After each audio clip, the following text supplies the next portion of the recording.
Hello student, नमस्कार। स्वागत है आपका आपके अपने चैनल एमएलटी एजुकेशन पॉइंट पर। कैसे हैं आप सभी? उम्मीद है कि आप सभी स्वस्थ हैं। तो आज की क्लास में हम फिर से एक नया टॉपिक आपके लिए लेकर आए हैं, इंट्रोडक्शन ऑफ पैरासाइटोलॉजी।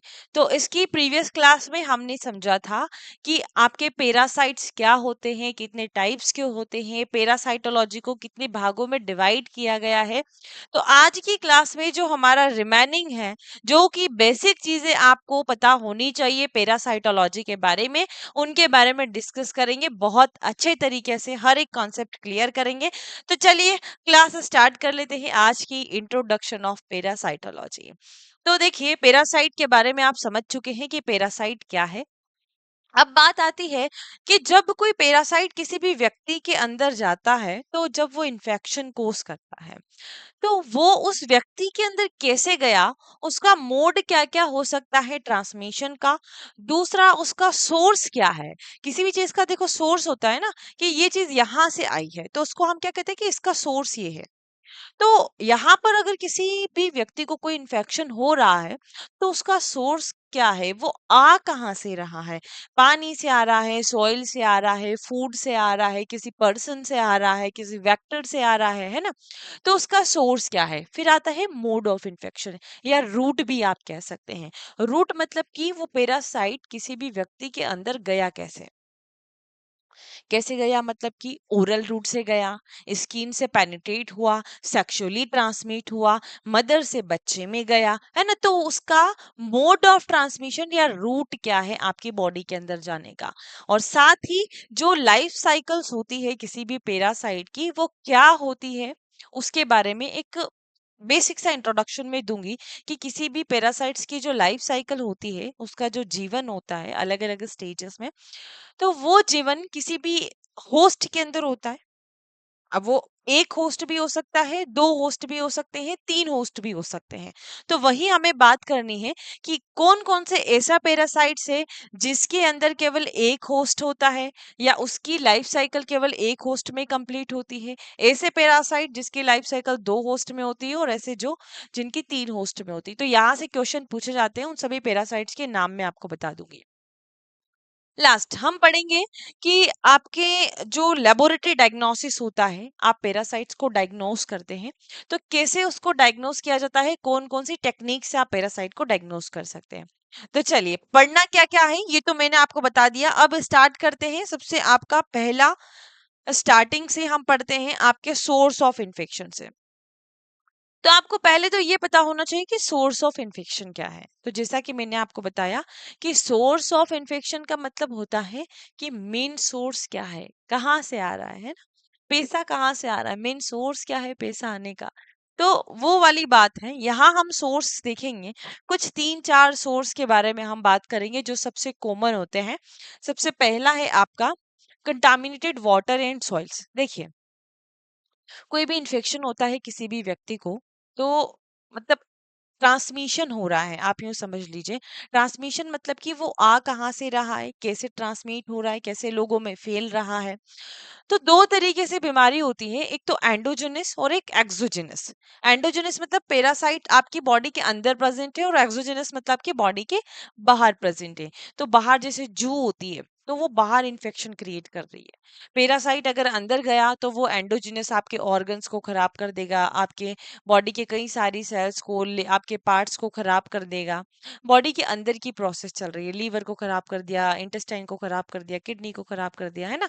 तो मोस्टली पैरासाइट्स जो है आपके ब्लड के अंदर प्रेजेंट होते हैं, कुछ आपके पैरासाइट्स जो है वो इंटेस्टाइन में प्रेजेंट होते हैं। तो अलग अलग आपके हैबिटेट है पैरासाइट की, वो सभी हम बात करेंगे जब हम पर्टिकुलर पैरासाइट के बारे में बात करेंगे। ठीक है। तो फर्स्ट वन यहाँ पर आता है आपका कंटामिनेटेड वाटर एंड सॉइल के बारे में, जो कि सबसे कॉमन रूट होता है। इसीलिए कहते हैं कि पानी हमेशा साफ और स्वच्छ पीना चाहिए, क्योंकि ऐसे छोटे छोटे जीव होते हैं जो हम आंखों से नहीं देख पाते हैं। इसीलिए हमेशा शुद्ध पानी पीना चाहिए, प्योरिफाइड वाटर पीना चाहिए। और सोइल, देखिए बच्चे मिट्टी में खेलते रहते हैं, तो अपन यूं नहीं कह रहे हैं कि मिट्टी जो है वो अच्छी नहीं है, लेकिन कहीं कहीं पर ऐसी जगह होती है जहां पर कुछ सॉइल जो है वो किसी एग से या किसी लार्वा से कंटामिनेटेड है। तो जैसे बच्चे मिट्टी में खेल रहे हैं, उसने मिट्टी मुंह में रख ली, जैसे कान्हा जी है तो कान्हा जी मिट्टी से खेलते थे, मुंह में रखते थे, लेकिन उस समय की देखो बात अलग थी, वो सब कुछ था। बट हम ये नहीं कह रहे कि आज हम धरती माता का बहुत सम्मान करते हैं, हमारी माता है जहां हम रह रहे हैं। तो मैं बात कर रही हूँ कि जब हम कोई भी कंटामिनेटेड सोइल खा लेते हैं, है ना, जैसे या फिर आप पैदल चल रहे हैं, तो पैदल चलते समय हमारे पास चप्पल नहीं है, अब सोइल में क्या है कि लार्वा है, जो इन्फेक्टेड लार्वा है पैरासाइट्स का, वो सोइल में प्रेजेंट है और वो हमारी स्किन को पेनिट्रेट कर जाता है और हमारी बॉडी के अंदर इंट्रीट कर जाता है, उससे भी इन्फेक्शन हो सकता है। तो कहीं ना कहीं सोइल एक सोर्स है इन्फेक्शन का, है ना, पैरासिटिक इन्फेक्शन का। दूसरा है एक वाटर। तो वाटर भी सबसे मोस्ट कॉमन आपका सोर्स होता है। जब आप कोई पानी पीते हैं, अगर वो किसी भी एक से कंटामिनेटेड है, किसी भी लार्वा से कंटामिनेटेड है, तो वो आपकी बॉडी के अंदर जाकर इन्फेक्शन कर सकता है। तो सबसे पहले बात कर लेते हैं आपके सोइल की। तो सोइल में आप लिखेंगे कि जब भी कोई आप सॉइल इंजेस्टेड करते हैं, इंजेस्टेड कौन सा सॉइल है, contaminated soil, contamina ingested contaminated, contaminated soil with embryonated egg, embryonated egg. तो एग क्या है, ये मैंने आपको प्रीवियस क्लास में भी बताया था कि जो पेरासाइट्स होते हैं ना, पेरासाइट का एक वो फॉर्म होता है जिसके अंदर वो अपने एम्ब्रियो को डेवलप करता है। ये एग जो होता है ना, उसकी बहुत ही मोटी कवरिंग होती, प्रोटेक्टिंग कवरिंग होती, क्योंकि इसको इन्वायरमेंट में भी फेस करना होता है। क्योंकि ये एक, जैसे किसी एक मेन को इन्फेक्शन हुआ है, तो इन्फेक्शन के बाद मेन ने फीसिस पास किया, स्टूल पास किया, उसके अंदर ये एग बाहर निकला। तो इस एग को इन्वायरमेंट से फेस करना है, तो ये बहुत ही प्रोटेक्टिव लेयर से कवर्ड होता है और फिर इसका लार्वल फॉर्म में ये कन्वर्ट होता है, इन्फेक्टिव फॉर्म बनता है और फिर आगे किसी भी इन्फेक्शन या पैरासाइट को ट्रांसमिट करने के लिए रिस्पॉन्सिबल होता है। उसकी लाइफ साइकिल को आगे कंटिन्यू करने के लिए एग रिस्पॉन्सिबल होता है। तो जैसे कई कभी भी आप कोई भी कंटामिनेटेड सोइल को इंजेस्ट कर लेते हैं जिसमें आपका एम्ब्रियोनेटेड एग प्रेजेंट हुआ है, contaminated soil with embryonated egg, तो उसके कारण आपको इन्फेक्शन हो सकता है। एग्जाम्पल हम लिख लेते हैं, जैसे कि आप कंटामिनेटेड सोइल को इंजेस्ट कर रहे हैं, आप राउंड वॉर्म लिख सकते हैं, राउंड वॉर्म और विप वॉर्म। तो राउंड वॉर्म का एग्जाम्पल आप सभी को पता ही है, एस्केरिस ल्यूम्ब्रिकॉइड। मैं शॉर्ट में लिख रही हूँ, हाँ, क्योंकि बहुत सारे एग्जाम्पल हमें लिखने हैं, सभी का नाम मैं यहाँ डिटेल में नहीं लिख सकती, प्रीवियस क्लास में भी मैंने बताया है, आप बुक में या गूगल पे भी देखेंगे, पीडीएफ में भी आपको मिल जाएगा, ठीक है। विप फॉर्म में आप देखेंगे ट्रिचूरिस ट्रिचूरिया, आप एग्जाम्पल इसमें लिख सकते हैं, जो कि विप फॉर्म का एग्जाम्पल है। दूसरा यहाँ पर आता है, जैसे मैंने पेनिट्रेशन बताया कि स्किन को पेनिट्रेट किया, ये तो आपने इंजेस्ट किया, स्किन को पेनिट्रेट करके लार्वा आपकी बॉडी के अंदर गया, इन्फेक्शन क्रिएट किया, तो उसका एग्जाम्पल आप क्या लिख सकते हैं यहाँ पर, देखिए penetration,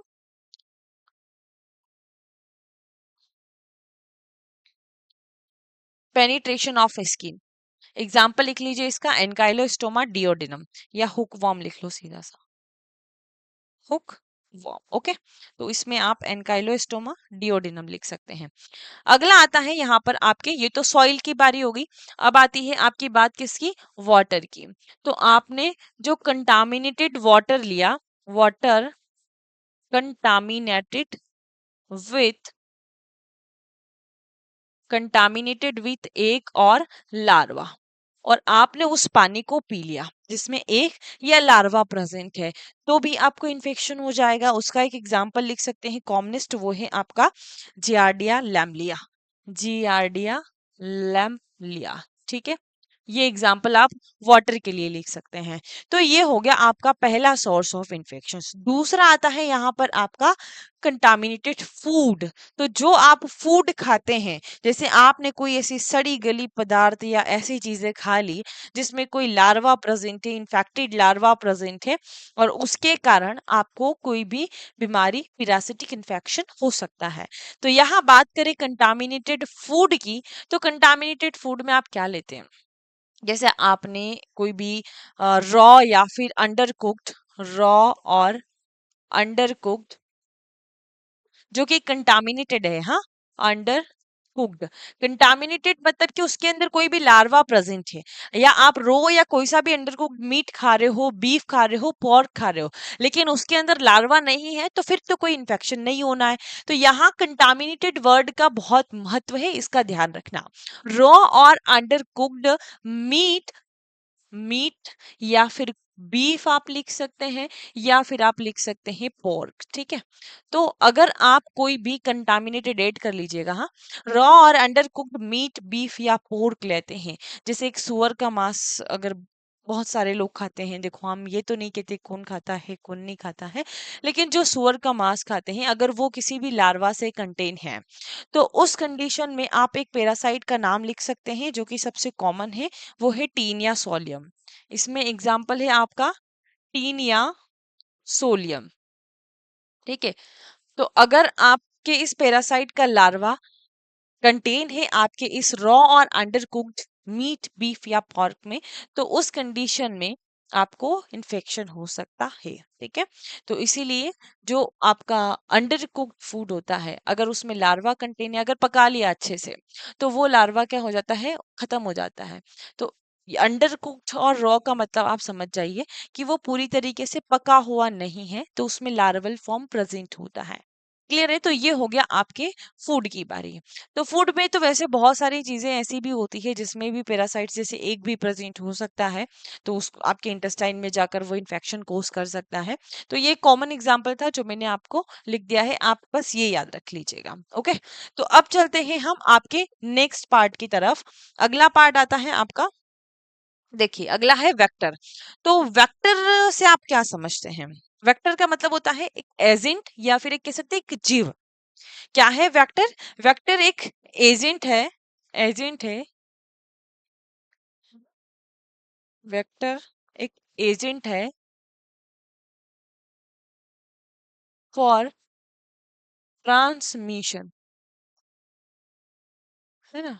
vector act as agent for transmissions, मतलब कि ये एक जीव कह सकते हैं या एक एजेंट कह सकते हैं जो किसी भी बीमारी को एक व्यक्ति से दूसरे व्यक्ति में पहुंचा रहा है, ट्रांसमिट कर रहा है। जैसे मच्छर या मॉस्किटो आप लेते हैं, तो किसी को भी जैसे मलेरिया होता है, तो मलेरिया के लिए कौन रिस्पॉन्सिबल है? आपका वेक्टर। तो वेक्टर कौन है इसमें? मॉस्किटो। तो मॉस्किटो क्या है? एक मच्छर है, एक वेक्टर है जो कि किसी भी पैरासाइट को ट्रांसमिट कर रहा है। उसके अंदर कुछ नहीं हो रहा, उसके अंदर वो पैरासाइट प्रेजेंट है, बट उसको कोई भी डिसीज, उसको कोई भी सिम्टम्स ऐसे नहीं शो हो रहे हैं, लेकिन वो मॉस्किटो किसी भी मेन के अंदर या किसी भी व्यक्ति के अंदर या किसी पर्सन के अंदर उस पैरासाइट को ट्रांसमिट कर रहा है।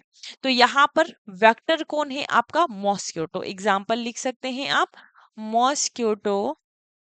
मॉस्किटो जो है आपका एक एग्जाम्पल है किसका? जो कि मलेरिया कॉज करता है। किसको ट्रांसमिट करता है? आपके प्लाज्मोडियम को। प्लाज्मोडियम के बहुत सारे स्पीसीज होती है, मलेरिया का नाम तो आपने सुना ही होगा। इसमें आप फीमेल एनाफिलिस मॉस्किटो लिख सकते हैं, जो इसका एग्जाम्पल है। फीमेल एनाफिलस है ना, याद रखिएगा, फीमेल एनाफिलस। नेक्स्ट, दूसरा आप एक और एग्जाम्पल इसमें लिख सकते हैं सैंड फ्लाई का। ये भी कॉमन है, ये भी पूछा जाता है कई बार एग्जाम में, जो कि लिशमानियासिस कॉज करता है। लिशमानियासिस या इसको आप काला आजार का नाम भी आपने सुना होगा, काला आजार भी लिख सकते हैं, काला आजार, ठीक है। तो ये आपका लिशमानिया इसका पैरासाइट का नाम है, लिशमानिया इसके पैरासाइट का नाम है। लिशमानिया इसके पैरासाइट का नाम है, लिशमानियासिस कॉज करता है और काला आजार कॉज करता है। कौन? लिशमेनिया। तो ये यहाँ पर ये दोनों एज अ वेक्टर की तरह काम कर रहे हैं जो कि इसको ट्रांसमिट करेंगे, ठीक है। अब चलते हैं नेक्स्ट, ये हो गई वेक्टर की बात। दूसरी आती है आपके कैरियर। कैरियर का मतलब क्या है?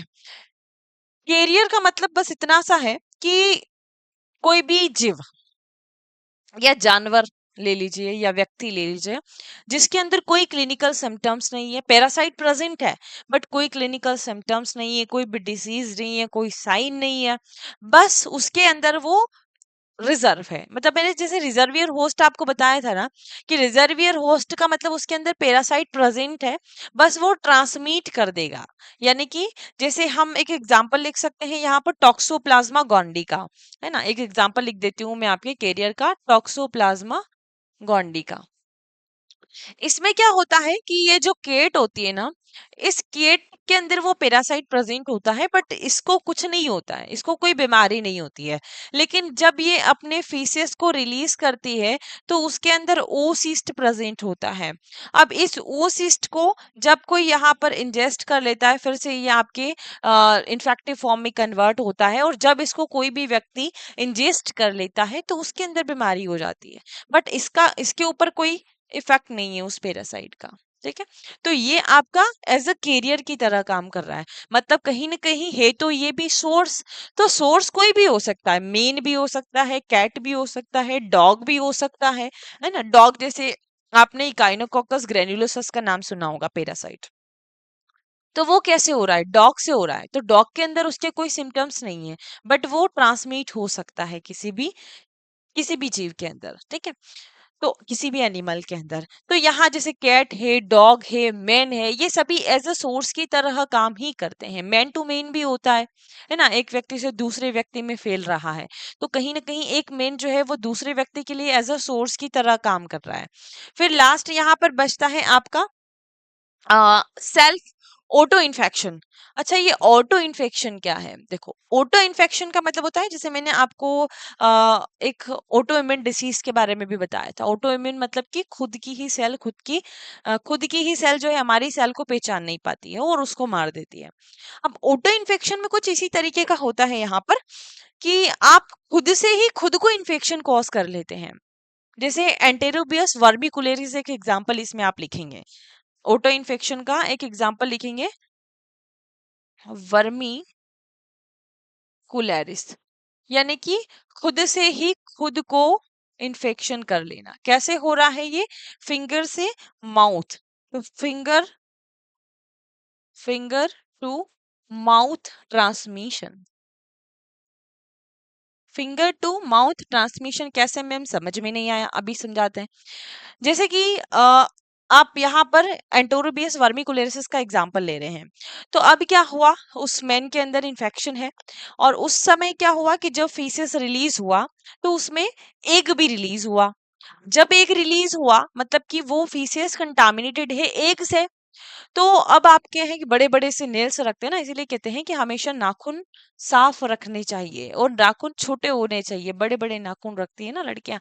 तो अगर आपको कोई इन्फेक्शन हुआ है तो फिर जब आपके नाखून में वो एग रहता है, कब रहेगा एग? जैसे कि फीसेस अगर आपके नाखून में फंस गया है ना, कहाँ पर फंस सकता है वो तो आप सभी जानते हैं, ये बताने की जरूरत नहीं है।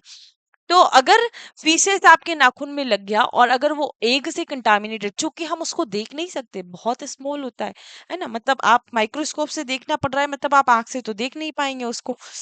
तो उस कंडीशन में क्या होता है कि जब आपने उन्हीं नाखून को अगर मुंह में लिया, कहते हुए भी अच्छा नहीं लग रहा ना, तो क्या अगर उन्हीं नाखून को आपने मुंह में लिया तो क्या होगा, वो एक आपके अंदर चला जाएगा। मतलब आपने खुद से ही खुद को इन्फेक्शन कॉज कर लिया। तो ये एक आपके फिंगर से माउथ के अंदर चला गया, तो उसको हमने कहा सेल्फ ऑटो इन्फेक्शन। इसका एग्जाम्पल है आपका एंटोरबियस वर्मिकुलासिस। ओके। तो याद हो गया आप सभी को। बहुत अच्छे एग्जाम्पल के साथ हमने समझा सोर्स ऑफ इन्फेक्शन के बारे में। तो आई होप आपको समझ में आया होगा। अब अगली बात आती है आपके मोड ऑफ ट्रांसमिशन की। What is mode of transmission? इसको आप कह सकते हैं रूट। रूट क्या है? आपकी बॉडी के अंदर वो पैरासाइट जा कैसे रहा है? जैसे हमने कहा कि वाटर आप ले रहे हैं, कंटामिनेटेड फूड आप ले रहे हैं, लेकिन ले कैसे रहे हैं? ऊपर से डाल रहे हैं, मुंह से ले रहे हैं, कैसे ले रहे हैं? तो जैसे आप कोई भी कंटामिनेटेड फूड लेते हैं, पानी पी रहे हैं, सोइल अगर खाते हैं, तो कहाँ से जा रहा है? वो ओरल रूट से। तो ये ओरल रूट आप इसको क्या कहेंगे? ये एक मोड है ट्रांसमिशन, जो कि ओरल से आपकी बॉडी के अंदर जा रहा है। तो फर्स्ट हो गया आपका यहाँ पर ओरल ट्रांसमिशन। तो ओरल ट्रांसमिशन में आप क्या लिखेंगे? ओरल ट्रांसमिशन का मतलब होता है कि ये सबसे मोस्ट कॉमन मोड होता है। क्या है? सबसे मोस्ट कॉमन मोड होता है। Most common mode of transmission, क्योंकि पानी आप हर रोज पीते हैं, ट्रांसमिशन, है ना, क्योंकि पानी आप हर रोज पी रहे हैं, है ना, खाना आप हर रोज खा रहे हैं, मिट्टी में भी आप सब रोज रह ही रहे हैं। तो इसका जो मोड ऑफ ट्रांसमिशन आप देख रहे हैं, इसमें एग्जाम्पल ले सकते हैं आप फूड का, सॉइल का और वाटर का। ठीक है, तो ये एग्जाम्पल हैं इसके, फूड, सॉइल और वाटर। अब इन सभी के पैरासाइट्स के नाम मैं अभी आपको वहां पर बता ही चुकी हूँ, तो आप वही एग्जाम्पल यहाँ पर सेट कर सकते हैं। जैसे कि हमने देखा कि कोई भी व्यक्ति है, किसी भी मेन को कोई भी इन्फेक्शन है ना, मेन को इन्फेक्शन है, कैसे हुआ? जब उसने कोई भी कंटामिनेटेड पानी पिया, उसने कंटामिनेटेड पानी पिया, वो पैरासाइट मेन के अंदर गया। अब मेन के अंदर इन्फेक्शन तो चल ही रहा है ना, पैरासाइट्स अपना काम कर रहा है। यहाँ पर इन्फेक्शन होने के बाद क्या हुआ? जब इसने फीसेस में उस एग को या उस लार्वा को रिलीज किया, है ना, एग और लार्वा को इसने रिलीज किया, फिर फीसेस और इस एग को या फिर एक जो लार्वा है, या ये क्या है, कंटामिनेटेड फॉर्म है जो कि फीसेस में प्रेजेंट है। तो ये किसी भी अदर पर्सन, अदर किसी भी जीव ने या किसी भी एनिमल ने अगर इसको इंजेस्ट किया, किसी भी एनिमल ने अगर इसको इंजेस्ट किया, तो फिर से इसको भी इन्फेक्शन हो सकता है। अच्छा, अब कैसे हुआ? ये फीसेस जो है आपका इस वाटर में भी हो सकता है, ये आपका सॉइल में भी हो सकता है, ठीक है, ये आपका फूड में भी हो सकता है। और जब इस किसी एनिमल ने इसको इंजेस्ट किया इन तीनों के थ्रू, तो उसको हम कहेंगे ओरल ट्रांसमिशंस। ठीक है, समझ में आया? तो ओरल ट्रांसमिशन, फूड, सॉइल और वाटर। अब देखते हैं आपका अगला है स्किन ट्रांसमिशन। तो मैं यहाँ पर ये रिमूव कर रही हूँ, आप एक बार सब अच्छे से देख लीजिएगा। ठीक है, समझ में आया?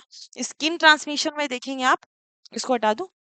स्किन ट्रांसमिशन में देखेंगे मतलब कि पेनिट्रेशन के द्वारा। कैसे? पेनिट्रेशन से।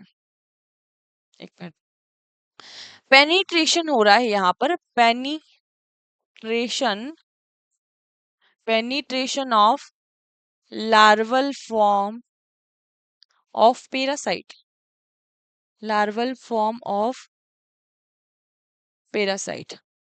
तो आपकी स्किन के अंदर जब कोई पैरासाइट का लार्वल फॉर्म जो है पेनिट्रेट कर जाता है, पेनिट्रेशन मतलब कि जैसे ये आपका हाथ है, ठीक है, अब ये मत कहना कि मैम ये क्या बनाया, ठीक, जैसा समझा रही हूँ वैसा समझ लो। ये 6 हो गई क्या? ठीक है, ये ये आपका हाथ है, यहाँ आपको कोई चोट लग गई है ना, यहाँ चोट लग गई, तो यहाँ पर क्या हुआ, आपकी स्किन को ये पेनिट्रेट कर गया, यहाँ से ब्लड बह रहा है। तो कैसे हुआ ये? Unbroken skin. कैसे? अनब्रोकन स्किन, आपकी जो अनब्रोकन स्किन है, जहां आपको चोट लगी हुई है, वहां से ये ट्रांसमिट कर गया। तो स्किन ट्रांसमिशन के द्वारा इसका एग्जांपल आप ले सकते हैं स्ट्रोंगी लॉइड्स का। कौन सा लिख सकते हैं यहाँ पर? स्ट्रोंगी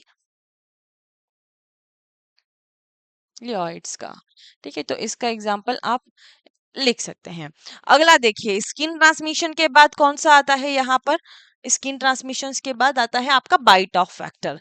स्किन ट्रांसमिशन में एक और जो मैंने आपको थोड़ी देर पहले बताया था कि जैसे आप पैदल चल रहे हैं, उस वक्त आपके स्किन को पेनिट्रेट कर गया है ना, तो उसका भी एग्जांपल वो यहाँ पर भी आप लिख सकते हैं। एक ही बात है दोनों का। फिर आता है bite of vector.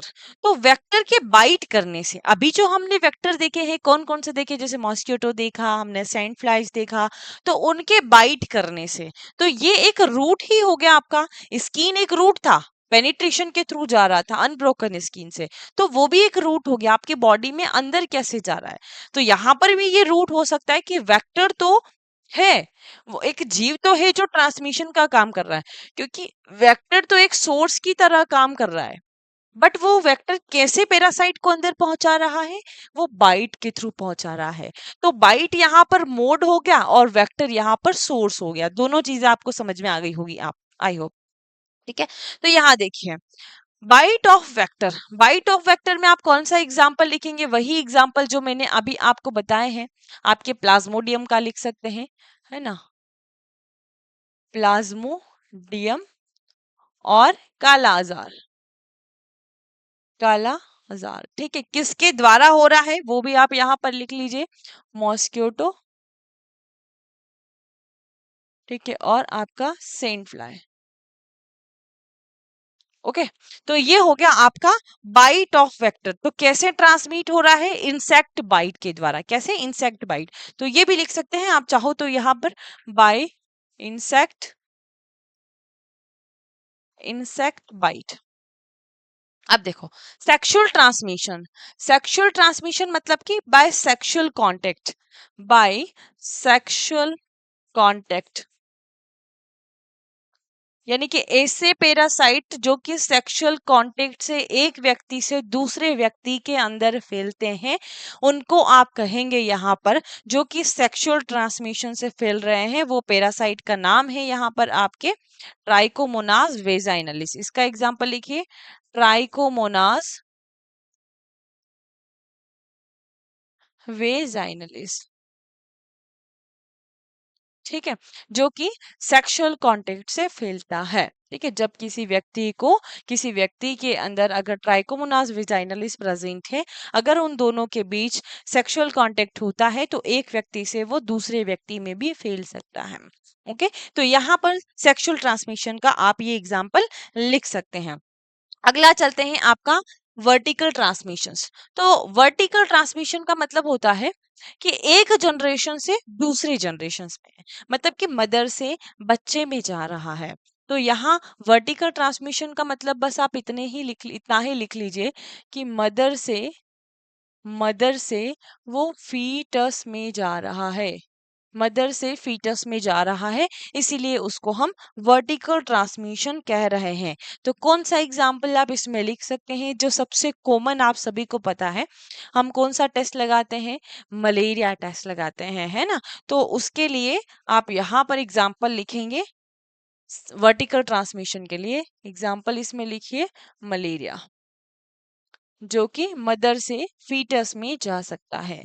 Vertical transmission का मतलब एक जनरेशन से दूसरे जनरेशन में ट्रांसमिट हो सकता है। तो ये भी एक कहीं ना कहीं मोड है, रूट है, क्योंकि कहाँ से कहाँ जा रहा है, मदर से बच्चे में जा रहा है। ठीक है, फिर आता है आपका ब्लड के बारे में। तो ब्लड का नहीं आ रहा, ये रहा ब्लड ट्रांसमिशन। तो ब्लड ट्रांसमिशन तो आप सभी को पता ही होगा। एक और एग्जाम्पल यहाँ आएगा आपका इनहेलेशन, इनहेलेशन, ठीक है, ये भी अभी बताएंगे। ब्लड ट्रांसमिशन के बारे में बात कर लेते हैं।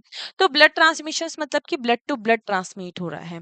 अब ब्लड टू ब्लड ट्रांसमिट हो रहा है मतलब इसके बहुत सारे मोड हो सकते हैं।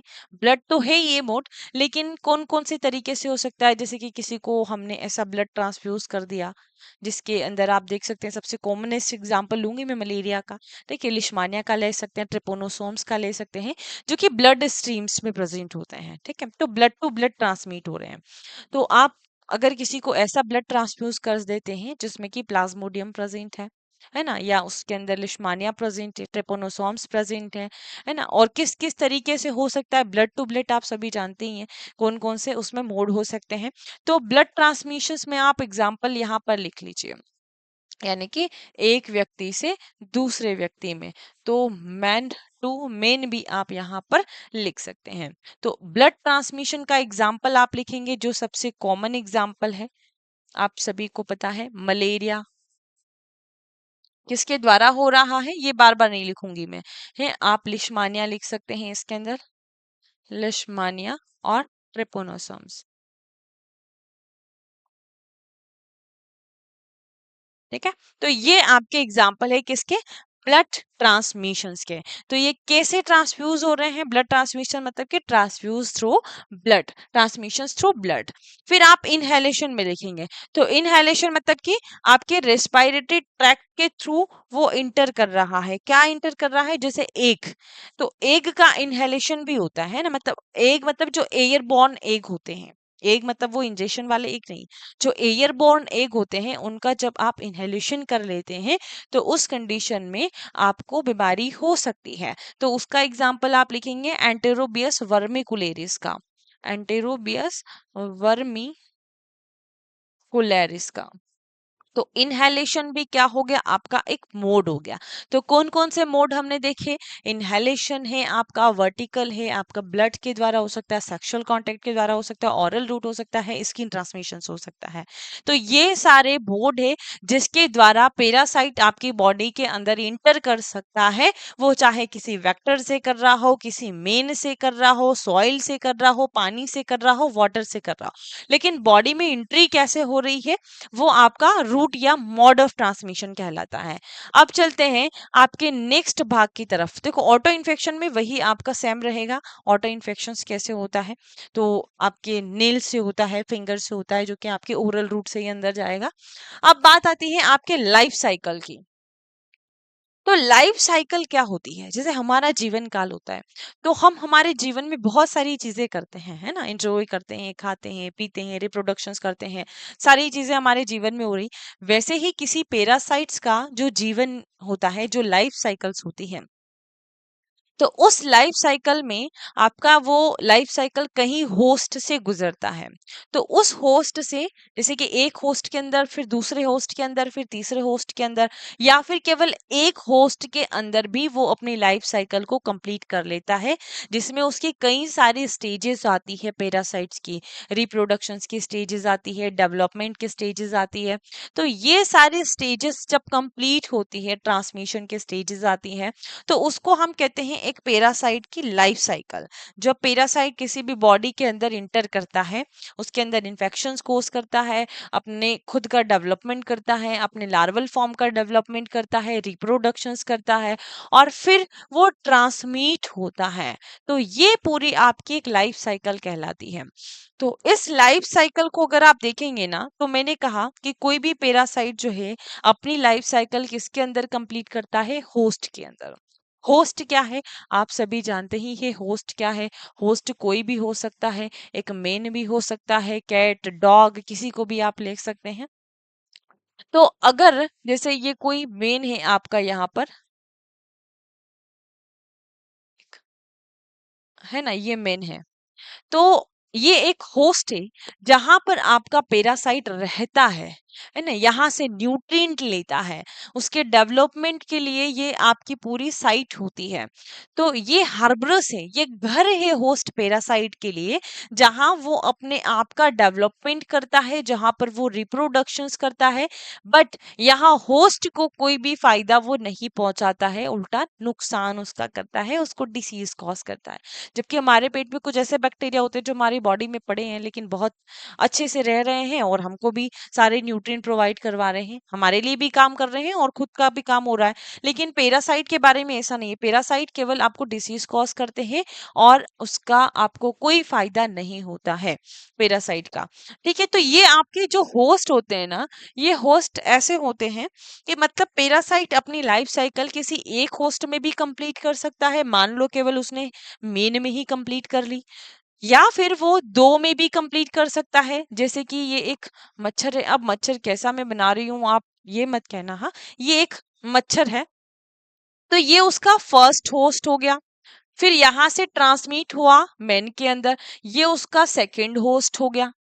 तो ऐसा भी होता है। फिर यहाँ से वो अगर किसी और एनिमल के अंदर जाता है, या फिर किसी भी अनादर होस्ट के अंदर जाता है, तो ये उसका तीसरा होस्ट हो जाता है। तो पैरासाइट अपनी लाइफ साइकिल केवल एक होस्ट के अंदर भी कंप्लीट कर सकती है, दो के अंदर भी करती है, और तीन के अंदर भी कर सकती है।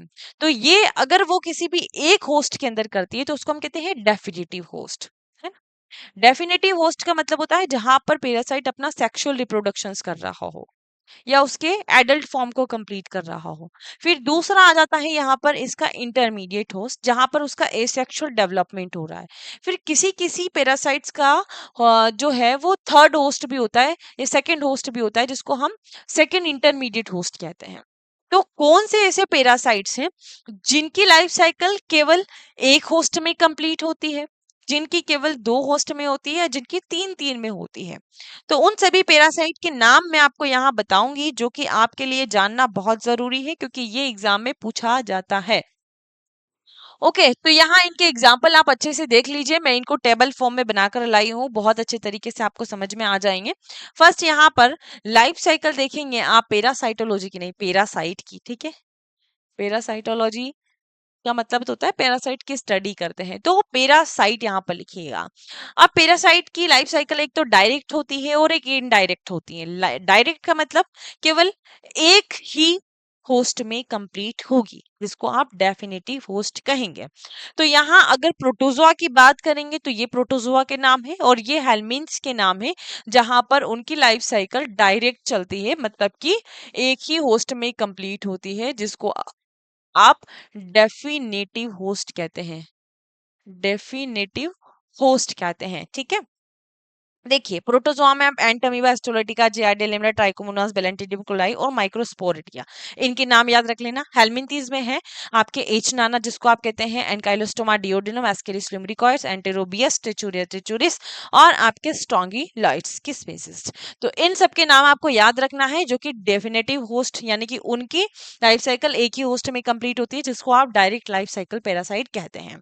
ओके, अब चलते हैं हम नेक्स्ट डेफिनेटिव होस्ट, और जिनके पास में इंटरमीडिएट होस्ट भी होती है, तो उनको हम कहेंगे इनडायरेक्ट या कॉम्प्लेक्स लाइफ साइकिल। उनकी लाइफ साइकिल थोड़ी सी कॉम्प्लेक्स होती है, और जहां आपका मेन जो है वो डेफिनेटिव होस्ट की तरह काम कर रहा है, जहां मेन आपका डेफिनेटिव होस्ट की तरह काम कर रहा है, और अदर इंटरमीडिएट होस्ट आपके यहाँ पर लिखे हुए हैं, इंटरमीडिएट होस्ट। ओके, देखिए, चलिए सबसे पहले बात कर लेते हैं आपके पैरासाइट लिशमानिया की। तो लिशमानिया की डेफिनेटिव होस्ट कौन है, यहाँ पर मेन है, जिसके अंदर वो अपनी सेक्सुअल लाइफ साइकिल को कंप्लीट करता है।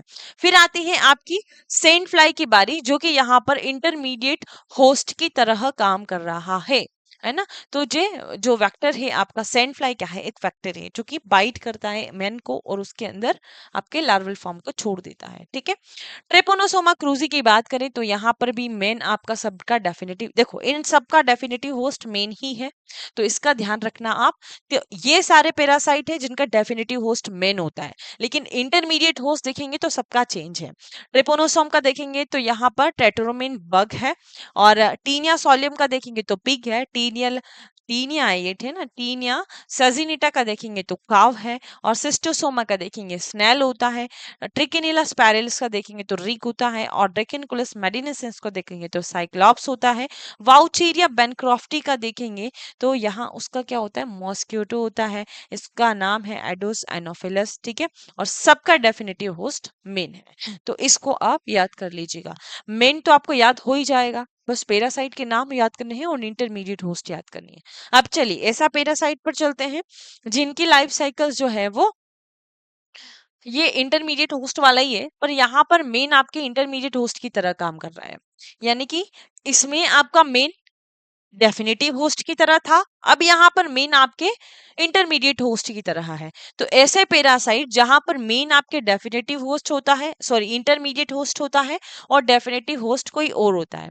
जैसे आप प्लाज्मोडियम को ले लो जो मलेरिया कॉज करता है, तो उसका डेफिनेटिव होस्ट कौन होता है, आपका जिसको आप फीमेल एनाफिलस नाम देते हैं। फीमेल एनाफिलिस उसका नाम होता है, ये भी एग्जाम में पूछा जाता है, तो इसका नाम आप याद रखिएगा, फीमेल एनाफिलिस। तो इसमें इंटरमीडिएट होस्ट आपकी मैन है, जहां पर आपका एसेक्सुअल रिप्रोडक्शन या डेवलपमेंट होता है।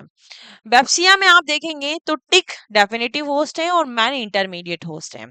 टॉक्सोप्लाज्मा गोंडी, तो यहाँ पर केट जो है वो डेफिनेटिव होस्ट है और मेन इंटरमीडिएट होस्ट। इकाइनोकोकस ग्रैनुलोसिस और टीनिया सोलियम, इसमें डॉग है और इसमें मेन। देखो यहाँ देखेंगे ना टीनिया सोलियम में, तो इसमें डेफिनेटिव होस्ट मैन है और इंटरमीडिएट होस्ट यहाँ आपका पिग होता है, क्या है, पिग होता है, नॉट मेन। तो ये हो गया आपका जहां मेन आपके इंटरमीडिएट होस्ट की तरह काम कर रहा है। अब लास्ट आता है जहां आपके दो इंटरमीडिएट होस्ट होते हैं, फर्स्ट इंटरमीडिएट होस्ट और सेकंड इंटरमीडिएट होस्ट। ऐसे आपके तीन ही पैरासाइट है, उनके नाम आपको याद रखना है बस, जिसमें डेफिनेटिव होस्ट तो मेन है, तो डेफिनेटिव होस्ट को आप भूल जाओ। कौन कौन से पैरासाइट है, डाइफाइलोबोथ्रियम लैचम और आपका फेशियोला के स्पीसीज और पेराजोनिमस, आपका ये तीन पैरासाइट के नाम याद रखने हैं, जिनका फर्स्ट इंटरमीडिएट होस्ट आप देखेंगे डीलेचम का तो साइक्लॉप्स होता है, और सेकंड आपका यहाँ पर फिश होता है। मतलब जैसे कि किसी भी मेन के अंदर आप देखेंगे यहाँ पर डीलेचम अगर किसी मेन के अंदर प्रेजेंट है और उस मेन ने अपने फीसेस को रिलीज किया और उस फीसेस के अंदर उसने अपने एग को रिलीज किया या लार्वल फॉर्म को रिलीज किया, ये कहो आप, है ना, लार्वल फॉर्म। तो लार्वल फॉर्म को उसने रिलीज किया। अब देखो, जैसे मैन स्विम करने गया है ना, तैरने के लिए गया, अब उसने क्या उसी में अगर एग को रिलीज कर दिया, सॉरी लार्वल फॉर्म को रिलीज कर दिया। अब पानी में आपके कुछ ऐसे छोटे छोटे से जानवर होते हैं, ऐसे जानवर होते हैं, ठीक है, ऐसे उसको आप साइक्लॉप्स कहते हैं। क्या कहते हैं? साइक्लॉप्स। तो ये जो जानवर पानी में घूम रहा है, इसने क्या किया, उस लार्वल फॉर्म को इंजेस्ट कर लिया, उस लार्वल फॉर्म को इंजेस्ट कर लिया जो कि मेन ने रिलीज किया था। कैसे हो रहा है यहाँ पर, फर्स्ट से सेकंड में कैसे जा रहा है वो मैं आपको बता रही हूँ। तो ये जो साइक्लोप्स है एक छोटा सा जानवर है, तो इसको कौन इंजेस्ट करेगा, इसको आपकी फिश इंजेस्ट करेगी। तो यहाँ पर देखिए, ये जो साइक्लोप्स जिसके अंदर ये लार्वल फॉर्म प्रेजेंट है, तो ये अब क्या है, कंटामिनेटेड हो गया है आपके लार्वल फॉर्म से। तो जब फिश इस कंटामिनेटेड साइक्लोप्स को इंजेस्ट करती है, तो क्या होगा, उसके अंदर ये चला जाएगा और प्लीरोकॉर्कोइड लार्वा बनेगा। तो जब इस प्लीरोकॉर्कोइड लार्वा वाली फिश को कोई मेन इंजेस्ट करता है, तो उसके अंदर इन्फेक्शन हो जाता है। तो कहाँ से आया ये, मेन ने प्लीरोकॉर्कोइड लार्वा वाली फिश को इंजेस्ट किया, फीसेस को रिलीज किया, फीसेस को रिलीज किया, और फिर इसको किसने इंजेस्ट किया, आपके साइक्लोप्स ने। साइक्लोप्स, फिर फिश ने साइक्लोप्स को खाया, और फिर इस तरीके से ये लाइफ साइकिल चलती है। तो यहाँ दो इंटरमीडिएट होस्ट हैं, मेन तो डेफिनेटिव हो गया, सेकेंड आपका साइक्लोप्स हो गया, और थर्ड आपकी फिश हो गई। सेकेंड जिसके अंदर इसकी प्रोसेस चल रही है वो है आपका साइक्लोप्स। फिश के अंदर इसकी कोई प्रोसेस नहीं होती है। फिश के अंदर केवल इतना सा होता है कि हाँ ये फिश ट्रांसमिशन का काम कर रही है, क्योंकि फिश को मैन इंजेस्ट करेगा तो आगे की इसकी लाइफ साइकिल कंटिन्यू हो पाएगी। तो इसी तरीके से ये आपका लाइफ साइकिल इनकी कंप्लीट होती है। फिशोरा का देखेंगे तो उसमें स्नेल आपका फर्स्ट होस्ट होता है, और एक्वेटिक प्लांट जो है यहाँ सेकेंड इंटरमीडिएट होस्ट है। पेराजोनिमस में देखेंगे तो डेफिनेटिव होस्ट मैन है स्नेल, और यहाँ पर क्रैब फिश आपका सेकंड होस्ट होता है। डिटेल बहुत अच्छे से हम पढ़ेंगे हर एक पैरासाइट के बारे में, जहां हम सारी चीजें क्लियर करेंगे, कौन डेफिनेटिव है, कैसे इंटरमीडिएट फर्स्ट है, कैसे आपका सेकंड है। अब आपके इंट्रोडक्शन ऑफ पैरासाइटोलॉजी का लास्ट पार्ट बचता है, जिसमें हम सारी बेसिक चीजें कवर कर चुके हैं। आगे आने वाली क्लास में आपको कोई भी प्रॉब्लम ना आए, कोई भी समस्या ना आए कि मैम डेफिनेटिव होस्ट क्या है, इंटरमीडिएट क्या है, mode of transmission, source of infections क्या है, ये सब कुछ हम एक बेसिक बेसिक टर्म्स क्लियर कर चुके हैं इंट्रोडक्शन में। अब हम आपकी नेक्स्ट क्लासेस स्टार्ट करेंगे आपके पैरासाइट से, सबकी लाइफ साइकिल्स पढ़ेंगे, सबका लेबोरेटरी डायग्नोसिस भी पढ़ेंगे। तो लास्ट यहाँ आपका बचता है लेबोरेटरी डायग्नोसिस। अब पैरासाइट को हमने अच्छे से समझ लिया, लाइफ साइकिल भी पढ़ ली। अब अगर हमें उस पैरासाइट को डायग्नोस करना है कि भैया इस व्यक्ति को पैरासिटिक इन्फेक्शन हो गया है, इसके अंदर ये पैरासाइट्स प्रेजेंट हो सकता है, क्लिनिकल सिम्टम्स डॉक्टर ने देखे, तो फिर उन्होंने बताया कि इसका डायग्नोसिस हमें करवाना पड़ेगा। तो जब लेबोरेटरी डायग्नोसिस होता है तो उसके लिए सैंपल्स दिए जाते हैं। पैरासाइट को थोड़ा सा मतलब पहचानने में डिफिकल्टी आती है, लेकिन सब संभव है, कर तो सब सकते हैं, इतनी नई नई टेक्निक्स आ गई है। तो यहाँ जो हम कुछ एग्जामिनेशंस करते हैं उनकी मदद से हम पैरासाइट को डायग्नोस कर पाते हैं। तो लेबोरेटरी डायग्नोसिस में आप कौन कौन से स्टेप्स होती है आपकी, यहाँ पर देखिए। सबसे पहले आप जैसे माइक्रोस्कोपी करते हैं, है ना, अब माइक्रोस्कोपी में आप क्या क्या सैंपल मंगवाएंगे, कौन कौन से सैंपल के अंदर देखेंगे पैरासाइट्स को। तो जैसे आप स्टूल का सैंपल लेते हैं, जैसे आप ब्लड सैंपल लेते हैं, क्योंकि देखो पैरासाइट्स आपके जो इंटेस्टाइनल पैरासाइट्स है वो आपको स्टूल में देखने को मिलेंगे। जैसे ब्लड है तो ब्लड में आपको जो आपके ब्लड के अंदर सर्कुलेट हो रहे हैं, जैसे कि प्लाज्मोडियम है, ट्रिपोनोसोम्स है, लिशमानिया है, ये सब आपको ब्लड के अंदर देखने को मिलेंगे। कुछ आपके यूरिन में होते हैं, जैसे ट्राइकोमोनाज वेजाइनलीज है जो यूरिनरी ट्रैक्ट में प्रेजेंट होता है। कुछ आपके सीएसएफ में भी मिलेंगे, है ना, कुछ जो है आपके स्पूटम में। स्पूटम का जो मैंने अभी आपका पैराजोनिज्म का एग्जांपल दिया था वो आप यहाँ पर लिख सकते हैं। तो स्टूल में आप देखेंगे, स्टूल में आपका जियार्डिया लैम्ब्लिया ले सकते हैं, ब्लड में मैंने आपको एग्जांपल बता ही दिए हैं, यूरिन में ट्राइकोमोनास वेजाइनलिस का ले सकते हैं, सीएसएफ में आप ट्रेपोनोसोम्स जो क्रूजी होती है उसका ले सकते हैं, स्पूटम में आपको मैंने अभी एग्जांपल बताया ही है जो प्रीवियस में बताया पैराजोनिज्म का, वो आप ले सकते हैं। ठीक है, तो फर्स्ट हमने माइक्रोस्कोपी करी, इसकी मदद से आप डायग्नोस कर सकते हैं। दूसरा, इन सब के बारे में डिटेल में पढ़ेंगे जब हम एक एक पैरासाइट को पढ़ेंगे। ठीक है, तो उसके बाद आती है यहाँ पर आपकी बारी जीनो डायग्नोसिस की, या कल्चर आप कर सकते हैं। तो सबसे पहले हम कल्चर ले लेते हैं जो कि कॉमन होता है। तो कल्चरिंग आप करते हैं किसी भी माइक्रो ऑर्गेनिज्म, बैक्टीरिया को जैसे ग्रो करवाते हैं वैसे ही पैरासाइट की भी कल्चरिंग करी जाती है। सीरोलॉजिकल टेस्ट आप लगाते हैं, एंटीजन एंटीबॉडी को डिटेक्ट करते हैं, सीरोलॉजिकल टेस्ट आप परफॉर्म करते हैं, उसकी मदद से डायग्नोस कर सकते हैं। फिर आप यहाँ पर स्किन टेस्ट भी करते हैं, कुछ इंट्राडर्मल इंजेक्शन लगाए जाते हैं और फिर उनका रिस्पॉन्स देखा जाता है कुछ स्पेसिफिक टाइम में। तो स्किन टेस्ट करके आप देख सकते हैं। इमेजिंग टेक्निक भी होती है, इमेजिंग टेक्निक से भी आप देख सकते हैं, पैरासाइट को सी कर सकते हैं। फिर आती है आपकी यहाँ पर मॉलिक्यूलर मेथड्स, ये सारी स्टेप्स आपकी आती है लेबोरेटरी डायग्नोसिस में, कि कैसे आप किसी भी पैरासाइट के एग या किसी भी पैरासाइट के लार्वा को किस तरीके से देख पाते हैं। मॉलिक्यूलर मेथड में जैसे आपका डीएनए प्रोब मेथड होता है, जैसे आपका पीसीआर मेथड होता है ना, तो उसमें आप पैरासाइट को देख पाएंगे। तो ये आपकी मॉलिक्यूलर मेथड हो गई। जीनो डायग्नोसिस एक है, जीनो जीनो डायग्नोसिस, जो लो लेवल के पैरासाइट्स होते हैं उनके लिए आप फिर जीरो डायग्नोसिस करते हैं। ठीक है, तो ये सारे स्टेप्स आपकी लेबोरेटरी डायग्नोसिस के लिए हैं। अब इसके अंदर जो कौन कौन से पैरासाइट्स हैं उनके बारे में हम जानेंगे, कि जैसे ब्लड में कौन से पैरासाइट हैं, स्टूल में कौन से पैरासाइट है, उनको हम कैसे डायग्नोस करेंगे, कौन कौन सी मेथड से करेंगे। जैसे कोई पैरासाइट स्टूल में प्रेजेंट है तो उसको डायग्नोस करने के लिए हम कौन कौन सी मेथड अपनाते हैं, ब्लड में प्रेजेंट है तो उसके लिए कौन कौन सी स्टैंडिंग्स आप करते हैं, कौन सी मेथड्स होती है। ये सब डिटेल हम जब स्पेसिफिक पैरासाइट के बारे में पढ़ेंगे, क्योंकि हर पैरासाइट के लिए अलग अलग मेथड्स होती है, तो ये हम सब सिंगल पैरासाइट को पढ़ते समय समझेंगे। तो आज की क्लास हमारी यहीं पर खत्म करते हैं। आई होप आपको सारे पैरासाइट्स का source of infection, mode of transmission समझ में आया होगा, लाइफ साइकिल कितने होस्ट में कंप्लीट होती है और लेबोरेटरी डायग्नोसिस हम कैसे करते हैं। तो ये हमने पढ़ लिया शुरुआत से, कि पैरासाइट कहाँ से आया, कैसे आपकी बॉडी में आया, कैसे इन्फेक्शन कॉज किया, कैसे उसको हमने डायग्नोस किया। तो ये एक पूरी बेसिक स्टेप्स हमने पूरे पैरासाइट्स की किस तरीके से कवर करी, कैसे आपको पढ़ना है, कैसे आपको समझना है, ये सारा हमने समझा। आई होप आपको समझ में आया होगा। आज की क्लास आपको अच्छी लगी होगी। मिलते हैं अगले टॉपिक के साथ। Thank you.